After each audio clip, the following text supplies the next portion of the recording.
Fabricando Ideias. Oferecimento doutora Priscila Nassimbene Matos. Acolhimento que equilibra. Medicina que transforma. Bom dia! Olha, ontem foi o Dia dos Namorados, hein? Desejo aí muito amor para todos os casais aí, namorados, namoridos, todo mundo. Fica juntinho comigo até as 9 horas da manhã. Vai lá na rede social, tira uma foto aí da TV, manda pra gente. A gente adora essa interação, vocês aqui com a gente, viu? Vou começar aqui com a minha primeira convidada, a doutora Andréa Monteiro, a nossa pneumologista. E hoje a gente vai falar sobre a asma. A asma, esse tempo, né? Essa época. Vamos tirar as dúvidas aqui com a doutora. Bom dia. Bom dia. Tudo bem, doutora? Tudo bem. Vamos lá, doutora. As pessoas ainda morrem de asma hoje em dia? Sim, infelizmente sim, mas não deveria. As pessoas, o que eu digo para os meus pacientes no consultório é para a gente nunca subestimar os sintomas da asma. Então, tosse, falta de ar, chiado no peito, despertares noturnos, são sinais de alarme de que essa asma está descontrolada, e isso é totalmente evitável desde que você tenha um diagnóstico adequado, um tratamento ajustado e o acompanhamento com o especialista. Certo, doutora. Bombinha vicia ou faz mal para o coração? Essa dúvida é bastante comum, sim, né, Paula? Sim. E, na verdade, a bombinha ela não vicia, isso é um mito. O que acontece é que a asma é uma doença crônica. Então, imagine, uma pessoa que tem diabetes, hipertensão, ela não tem que tomar o comprimido todos os dias para que ela tenha controle da doença? Sim. Na asma é a mesma coisa. O que acontece é que o tratamento ele se divide. Então, a gente tem uma bombinha para o alívio e a outra de manutenção, que faz a desinflamação dos brônquios para que a gente não tenha mais crises. E o que acontece é que essa pessoa começa a usar essa bombinha de alívio de maneira excessiva. Isso pode sim causar uma arritmia, mas quando ela está bem indicada, bem acompanhada com o profissional, isso é totalmente o uso, né, correto, né, fazendo o uso correto dessa bombinha, isso é totalmente seguro. Tá. Doutora, quem tem asma pode praticar exercício físico? Pode, Paula, e deve. Inclusive, a gente tem até estudos que demonstram que a gente libera algumas substâncias pró-inflamatórias que ajudam na desinflamação do organismo como um todo e também ali nos brônquios. A gente até orienta a atividade física desde que essa pessoa esteja bem controlada dos sintomas, né, para que ela também que a atividade física seja um coadjuvante do tratamento.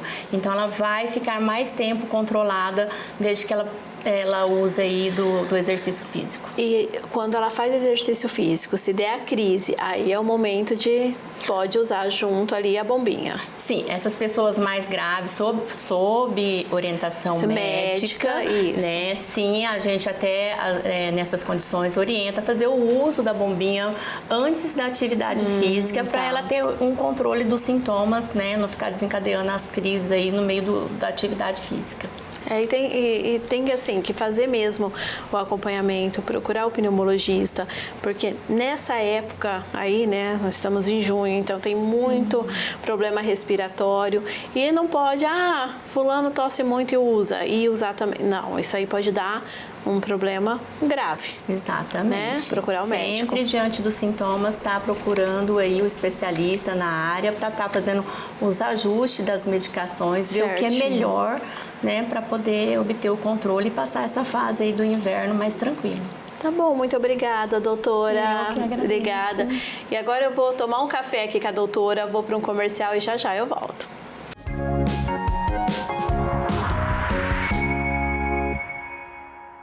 Com quase 20 anos de experiência na construção civil, metálica e pré-moldados, a Musa Representação é referência em soluções completas para sua obra, atuando com um sistema de fixação, vedação, telhas termoisolantes e placas cimentícias, garante mais eficiência e desempenho em cada etapa do seu projeto. Da estrutura ao acabamento, conecta você às melhores soluções do mercado, assegurando qualidade, durabilidade e alto padrão de execução. Fale agora com a especialista e leve mais eficiência e segurança para a sua obra. Do primeiro passo na infância às grandes conquistas da juventude. A vida é movimento, mas quando as dores nas articulações ou uma doença autoimune tentam desacelerar o seu ritmo, saiba que você não precisa parar. Doenças reumatológicas não escolhem idade. Cuidar de você em cada fase da vida é a minha missão. Seja bem-vindo ao Ateliê Casabella. São mais de 22 anos de história. Aqui, cada peça carrega carinho, cuidado e significado. Entre em contato com a gente e venha nos fazer uma visita. Ateliê Casabella, para quem ama o feito à mão.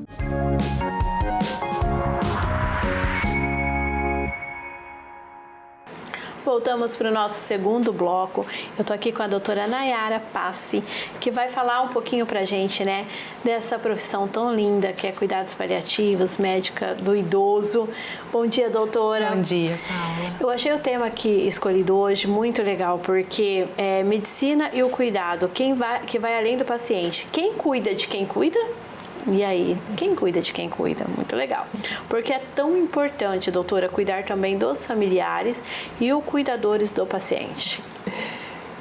Talvez a gente se lembre quase sempre de olhar para o paciente que está com dor, que está com sintomas, né, que incomodam tanto. Porém, a gente esquece que sempre tem alguém ao lado dessa pessoa que também às vezes adoece, que também às vezes tem dúvidas, tem angústias e também está passando por um momento difícil, né? Eu entendo que nós, enquanto profissionais, principalmente nós, enquanto médicos, temos que ter esse olhar que vai além do paciente, que chega até a família, o cuidador, porque essas pessoas, muitas vezes, elas dedicam a vida ou boa parte da sua rotina para cuidar desse paciente.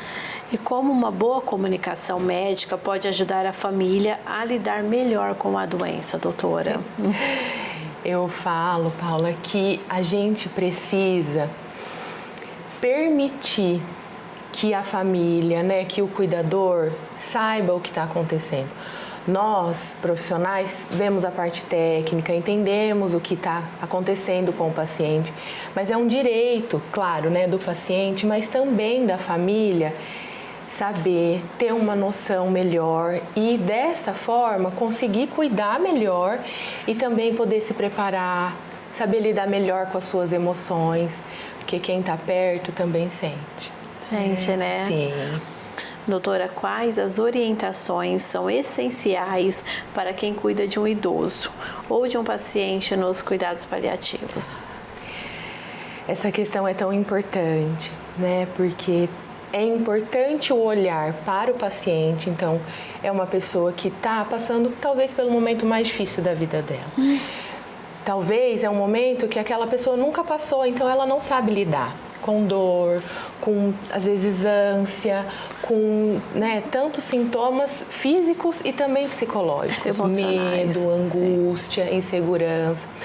Então, o cuidador tem esse momento que é importante ter paciência, ter compreensão para cuidar do paciente. E, ao mesmo tempo, é importante que essa pessoa olhe para si também e busque ter uma vida saudável dentro do que é possível, daquela rotina, principalmente em relação à alimentação, geralmente uma atividade física dentro da rotina. A gente sabe, né, que é corrido, o tempo é um desafio, mas quando a gente vai falar de cuidar de quem cuida, é importante que essa pessoa olhe para si e pense: o que eu também posso fazer para cuidar de mim? Porque senão, se essa pessoa também não estiver bem, como que ela vai cuidar, né, doutora? Exatamente. E quem está ali passando por um problema, é essencial ela saber realmente o que está acontecendo com ela, porque às vezes a família ninguém quer contar. Qual a sua opinião sobre isso, doutora? Que pergunta muito bacana para a gente trazer aqui, né, Paula? Porque às vezes não contam, né? Isso tem até um nome dentro dos cuidados paliativos, que é o que a gente chama de círculo do silêncio. Muitos familiares evitam passar todas as informações para o paciente com receio de que o paciente possa sofrer mais do que já está sofrendo ao saber daquele diagnóstico. o que nós entendemos como o ideal não existe porque cada um é cada um, certo. né? O que nós entendemos que pode ser mais benéfico. Conversar primeiro com a família, porque a família, principalmente os cuidadores mais próximos, né, os familiares mais próximos, porque aquelas pessoas, elas vão conhecer um pouco mais do paciente. A gente conversa e tenta organizar como que isso vai chegar e até que ponto a gente vai falar. Porém, é importante que você, quanto antes, pergunte ao paciente: olha, o senhor gostaria de saber tudo sobre o seu diagnóstico, sobre o seu tratamento? Ou o senhor prefere que eu fale com a filha do senhor? O senhor prefere que eu fale com a esposa, né? Ou o contrário. Então, a gente precisa ter essas duas visões. Permitir que o paciente se expresse e também falar com a família para a família poder organizar. Muito obrigada. Obrigada também. Todas as orientações aí, ensinamento, muito obrigada mesmo. Obrigada. E agora eu vou para um bate-papo que eu tive com a doutora Ana Clara Bertelli. Doutora Ana Clara, hoje vamos falar de lúpus, né? Sim, o lúpus. Eu não sei se a gente está ouvindo falar mais de lúpus agora, né? Porque antes não ouvia tanto, por causa de hoje tem mais informação, né? Como é feito o diagnóstico de lúpus? Olha, o diagnóstico de lúpus pode ser um desafio, né? Porque o lúpus é uma doença que eu gosto de dizer que ela tem múltiplas formas de se apresentar. Então, se eu colocar aqui nessa sala 10 pacientes portadores de lúpus, um do lado do outro, eles vão olhar e vai falar: mas será que nós temos a mesma doença? Porque realmente ela é uma doença que ela pode apresentar de várias formas distintas e cada paciente tem a sua apresentação. Então, ela pode apresentar lesões na pele, nas articulações, pulmão, coração, ela pode afetar o corpo todo. Mas o diagnóstico, então, ele vai ser com base nas manifestações clínicas que o paciente está tendo e também, né, de acordo com alguns exames complementares que nós solicitamos nessa investigação. Mas o quadro clínico, geralmente, pro reumatologista, é muito sugestivo. Mas nós não podemos nos apegar a tantas manifestações, porque cada um vai ter uma distinta. Mas, no geral, o lúpus causa manchas na pele, queda de cabelo, dores articulares, dores pelo corpo, fadiga, além de perda de peso e outros sintomas. Então, os exames de sangue e alguns exames de imagem são essenciais. E eu falo que esse diagnóstico é quase que um quebra-cabeça. Nós vamos juntando as pistas para poder fechar o diagnóstico do paciente portador de lúpus. E quem tem lúpus pode afetar ali a fertilidade, doutora? Olha, o lúpus ele pode atrapalhar a gestação no quesito de intercorrências, né? Às vezes um parto prematuro, descolamento de placenta, perdas fetais também.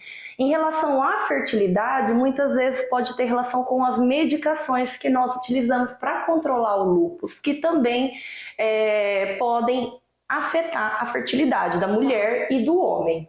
Então, quando o paciente tem vontade, tem planejamento, né, esse planejamento gestacional, nós temos que ajustar algumas medicações e também deixar a doença em remissão, que é quando ela está sem sintomas clínicos, alterações laboratoriais, para que ocorra da melhor forma possível. Certo. Quais são os fatores que podem desencadear uma crise do lúpus?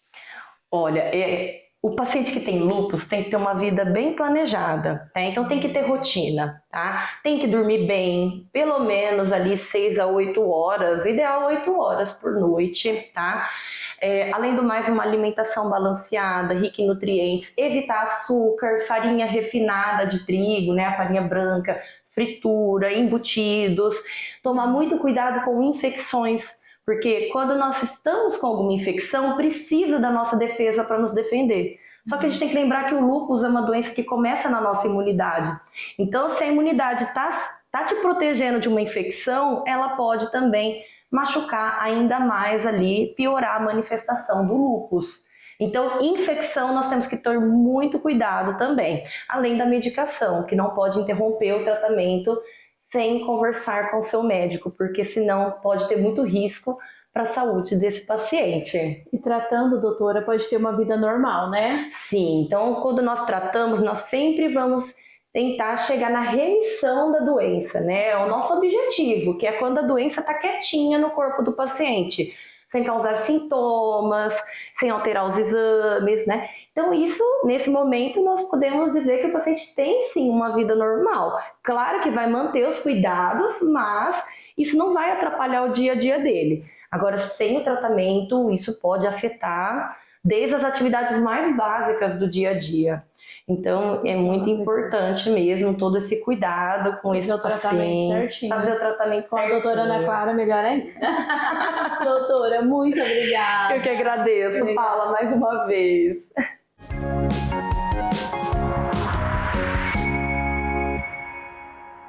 Cada evento carrega uma experiência única, alta gastronomia e uma equipe preparada para transformar momentos. Do corporativo ao social, o Buffet Conceito realiza eventos em todo o Brasil. Entre em contato e leve essa excelência para o seu evento. O Village Viver Bem nasceu de uma história real e se tornou referência em cuidados humanizados. E agora você pode fazer parte desta missão. Seja um franqueado Village Viver Bem. Entre em contato e saiba mais. ProAudio Aprendizagem e Escuta, onde cada criança é única e cada som importa. Somos especializados em transtorno do processamento auditivo central, transtornos de aprendizagem e reabilitação auditiva infantil. Agende já a sua consulta. Oi, eu sou a Brígida, neuropsicanalista. Ansiedade, pânico e oscilação emocional persistente configuram um sistema nervoso em desregulação. Esse padrão pode ser reorganizado. Se você está vivendo esse momento, fale comigo. Tem uma coisa que ninguém te ensinou a pedir, mas você sempre soube que merecia. Prazer não é luxo, é cuidado, é se conhecer e se escolher todos os dias. E existe um lugar feito para isso. E na Ana Lu Desire Store você não precisa se preocupar, só se abrir para sua melhor versão.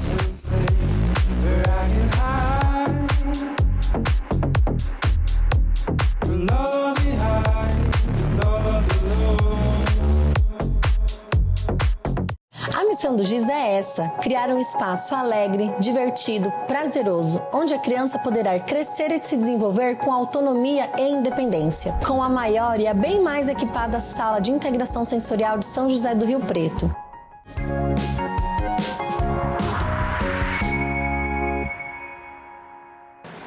Voltamos para o nosso terceiro bloco e agora vamos bater o papo com Isabela Pinheiro, nossa nutricionista. Bom dia, e esse assunto é muito legal. O intestino como protagonista do emagrecimento. Quando você fala sobre o intestino aí modular o corpo, em qual sentido seria, Isabela? Bom, o intestino ele tem uma função essencial no nosso corpo, que é fazer produção de hormônios, de precursores de hormônios do prazer, estresse, cortisol, de sinalização de fome, de saciedade. Então, toda a nossa saúde está embasada ali, primeiramente, no intestino. Principalmente porque todo mundo precisa comer. E tudo que a gente come influencia em como o nosso corpo vai responder. Isabela, como você diria que é um emagrecimento saudável em relação à saúde intestinal? Principalmente que seja variado, que tenha todos os grupos alimentares, que a gente observe ali os alimentos da cultura, daquela época do ano. O nosso corpo é muito inteligente, então ele vai saber guardar o nutriente quando ele precisa e jogar fora quando não é necessário. Por isso, ter alimentação variada é tão importante. Assim a gente garante que todos os nutrientes estão chegando e o corpo vai conseguir funcionar de forma plena. Tem algum alimento específico que ajuda? Olha, principalmente fibras. O nosso intestino ele é alimentado por fibras. Então, bastante cereais integrais, aveia, farelos, vegetais, todos esses alimentos vão ajudar a manter uma boa saúde intestinal. Tá.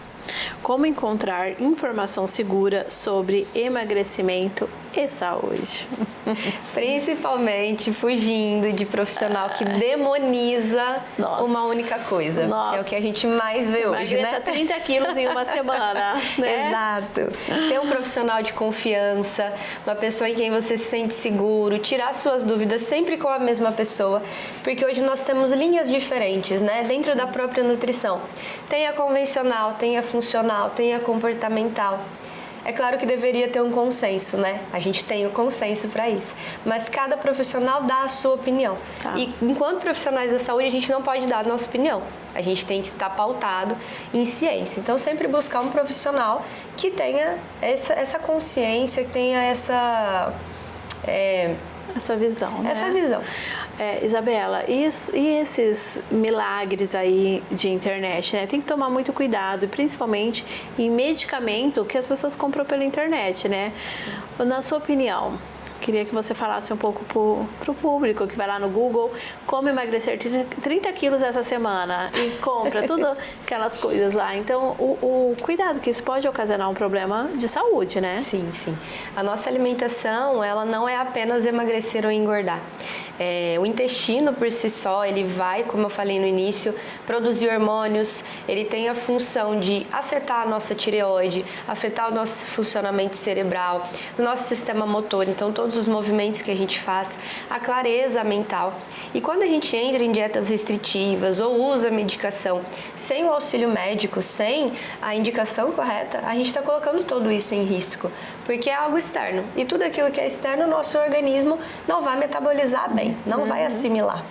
Entendi. E criança pode ir no nutricionista? Pode iniciar desde cedo? Deve, desde os 6 meses ali na introdução alimentar. Tem um nutricionista materno-infantil que é especialista aí nessa fase da introdução alimentar. Muito obrigada, adorei. Mais uma vez. Olha, e eu vou colocar as perguntinhas que tem para Isabela lá no Instagram para depois você nos responder lá, viu, Isabela? Nada. Obrigada.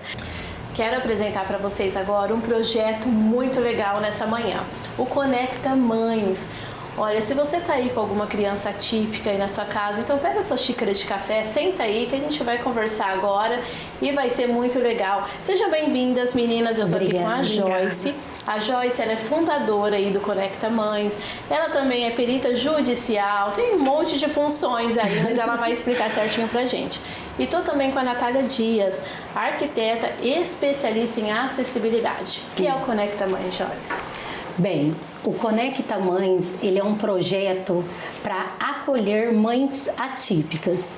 Nós sabemos que hoje a sobrecarga emocional, ela é muito grande. Eu trabalho muito com as mães e eu, como mãe atípica, eu sei que nós precisamos muito de tratamento, de terapia, porque nós somos como soldados em combates. Por que soldados em combates? Porque quando o soldado ele está ali na linha de frente, o que acontece com ele? Ele acaba gerando uma exaustão muito grande. E é na onde que ele precisa de apoio, ele precisa de tratamento, e é por isso que eu fundei o Conecta Mães, para ajudar a cada uma dessas mães. Ô Joyce, é aquela coisa, né? A gente sabe, nós mães tem que cuidar do filho, às vezes tem aí um casamento, cuidar do marido, cuidar da casa, cuidar da profissão, né? Que não pode deixar de lado, né, gente? Tem que ali, né, ter 1000 funções. E quem cuida da gente? Não é verdade? Então, isso você pensou assim com muito carinho nisso para o Conecta ser aí um apoio para essas mães? Foi. Ser um ponto de apoio? Foi, porque é uma pergunta que eu sempre me falo, eu sempre me pergunto, quem cuida de nós? Nós precisamos de cuidados, nós precisamos ser cuidadas. E como faz para essa mãe que está assistindo a gente, que falou comigo, quero entrar no Conecta? Eu convido a todas as mães que estiver agora nos assistindo, entra no Instagram do Conecta Mães. Nós estamos localizados já com a nossa sala no Clube Inspira. Nós temos os nossos profissionais para atendê-las e eu vou estar ali esperando vocês com todo o amor desse mundo, porque uma mãe atípica consegue entender a outra mãe atípica. Ah, com certeza, só quem vive o processo que sabe, né? E também tem muitas mães sozinhas, muitas mães aí que a gente vê direto que foram abandonadas pelos seus parceiros depois que descobriu que o filho ali é atípico. O que você fala para essas mães, Joyce? Essa mãe que se sente sozinha ali. Eu passei por isso. E o que eu tenho para falar para vocês é que nós não estamos sozinhas. Venha para o Conecta Mães que cada uma de vocês vai conseguir superar e olhar para vocês mesma e ter força para continuar lutando pelos direitos dos nossos filhos. E tem muitos direitos que a gente ainda não conhece, né? Essas mães, assim, tem muita coisa além que, às vezes, a gente conhece o básico, mas não sabe da lei certinho também, do que pode, né, tá ali para ajudar o seu filho. Então, é realmente aquela rede de apoio para essas mães que se sentem sozinhas. E também, um assunto aqui legal pra gente falar, às vezes a mãe vai matricular o filho na escola. A escola, é que eu não posso, é que eu não aceito, aqui, né? E tem ali os direitos dessa criança e falta informação às vezes, né, Joyce? Exatamente. O Conecta Mães, além dele trabalhar nessa parte da saúde mental, também estamos auxiliando no jurídico. E aí eu quero conversar aqui com a Natália. Natália, o que a arquitetura tem a ver com a inclusão e o autismo para as mães atípicas? Então, de modo geral, as pessoas sempre veem a acessibilidade ali focado em banheiros acessíveis, rampas, elevadores, mas a acessibilidade é muito mais do que isso. A arquitetura pode ser uma forma de inclusão de todas as pessoas, inclusive de crianças, de pessoas neurodivergentes. O meu objetivo, através do meu trabalho, é fazer com que essas mães que hoje estão ali sozinhas em casa, sem poder sair com os filhos. Por quê? Porque o mundo delas geralmente é voltado para as clínicas, para terapias, para a escola, e é basicamente isso. E qualquer saída que seja com a criança se torna uma operação de guerra. É muito difícil porque os espaços, os ambientes não estão prontos para receber essas famílias de crianças atípicas. Então a gente pode, através da arquitetura, gerar espaços que possam acolher, receber essas famílias com autonomia, com conforto, com segurança, que elas não precisam ter todo esse preparo, né, para conseguir sair, mas elas realmente possam passear em qualquer lugar que elas queiram. E a gente consegue trazer uma autorregulação através dos ambientes, trazer conforto, acolhimento, tranquilidade através das cores, sensações através das texturas, dos formatos. Então, tudo isso a arquitetura pode colaborar.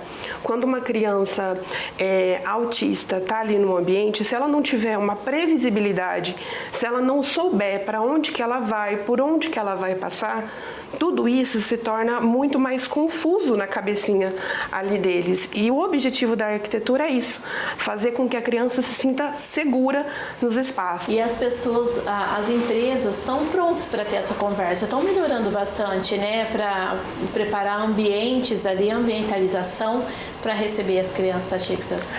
O que você acha? Eu costumo dizer que a acessibilidade é um conceito que vem crescendo gradativamente. Hoje, graças a Deus, as empresas vêm sim tomando uma consciência cada vez maior, mas ainda é muito pouquinho. A gente precisa de um trabalho de formiguinha, um por um, conscientizando e explicando para a gente realmente conseguir colher os frutos desse trabalho.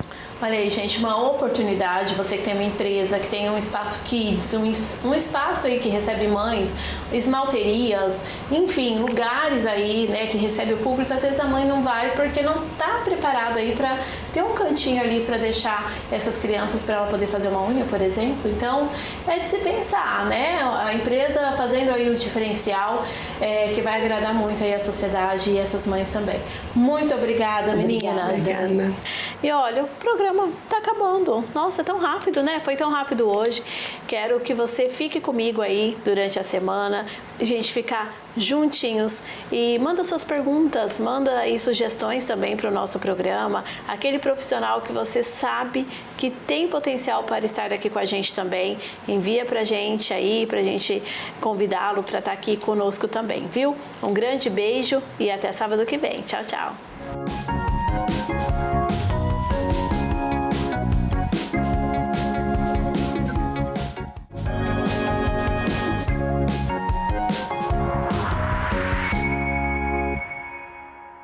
Fabricando Ideias. Oferecimento doutora Priscila Nassimbene Matos. Acolhimento que equilibra. Medicina que transforma.